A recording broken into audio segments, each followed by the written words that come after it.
The holiday season is a time to gather with our families and loved ones, but it's also a time to reflect on the past year, to celebrate our successes, and to consider how we can better live up to our shared values as New Yorkers.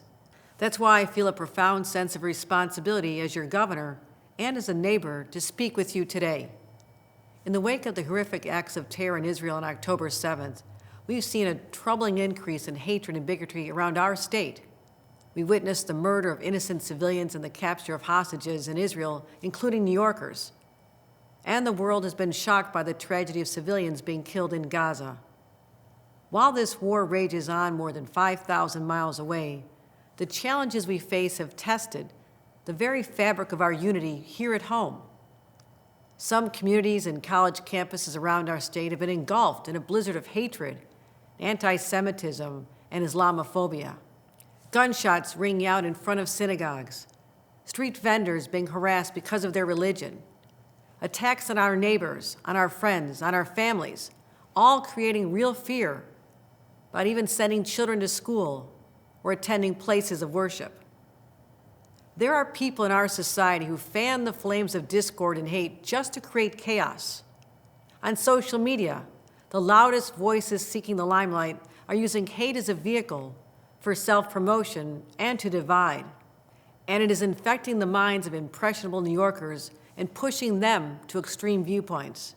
And when acted upon, it is damaging and hurtful to others. These forces of division often spiral out of control. A small rift can become a great divide when people stop listening to each other. In an ordinary year, my holiday message would be a simple expression of peace and goodwill. But this year is different. This year, we must transcend wishes and platitudes. Instead of yearning for peace, let's actively live it. Instead of hoping for goodwill, let's cultivate it. Instead of giving best wishes, let's give people the best versions of ourselves. It's time for our aspirations to align with our actions as we create a New York where peace isn't just a hope, but a reality we collectively own and shape. This season, as we tell stories to our children about the Grinch who stole Christmas, or the Christmas Carol, these are tales about people whose hearts have been thawed. Let's now look within and re-examine our own actions and words, and ensure that our own hearts don't need to thaw as well. Have we practiced empathy and tried to deepen our understanding of each other? Have we really listened to other viewpoints with an open mind and accepted different opinions?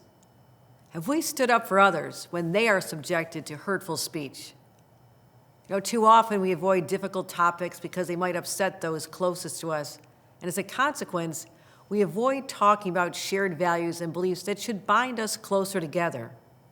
And sadly, based on what I've seen, too many have fallen short in recent months and not lived up to our values as New Yorkers.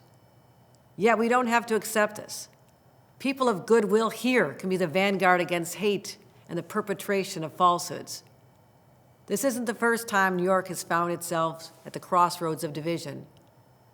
Our melting pot of a state has boiled over before. The first immigrants to come through Ellis Island, whether Italian, Russian, Irish, Greek, Polish, German, they all experienced discrimination and targeted hate. More recently, Muslim New Yorkers went through this after 9/11 terrorist attacks. During COVID-19, we saw a disturbing surge in anti-Asian crimes. And this last year, a white supremacist with hate in his heart murdered 10 of our black neighbors in my hometown of Buffalo. But every time the rising tides of hate have threatened to divide us, we've charted a course toward unity. In every chapter of adversity, we've written a story of overcoming, standing with those who've been subjected to such hatred. Because acceptance has always been the heartbeat of our collective spirit, even in our most diverse communities. It's not just a testament to who we are individually as humans, but who we are as New Yorkers. Today, as millions of families gather to celebrate Christmas, I'm reminded of Psalm 34 that tells us to turn away from evil and do good, seek peace and pursue it. All major religions, Christians, Muslims, and Jews alike, encourage us to keep peace at the center of our thoughts and in our lives. I believe that we can be the model for peace to the rest of the world. And at a time when there's so much hate in the world, in our nation, even those close to home, we must do more than simply stand up against it. We must confront hate with the opposite, and that's love. That's why this holiday season I'm calling on all New Yorkers to recommit to living the values that define us. We stand for hope, not hate. We build bridges, not barriers.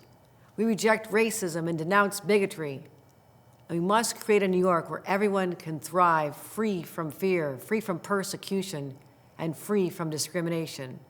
A New York where the melody of our diverse voices creates harmony in our shared experiences and everyday lives. From my family to yours, I want to wish you a holiday season filled with the genuine joy and peace that every New Yorker deserves.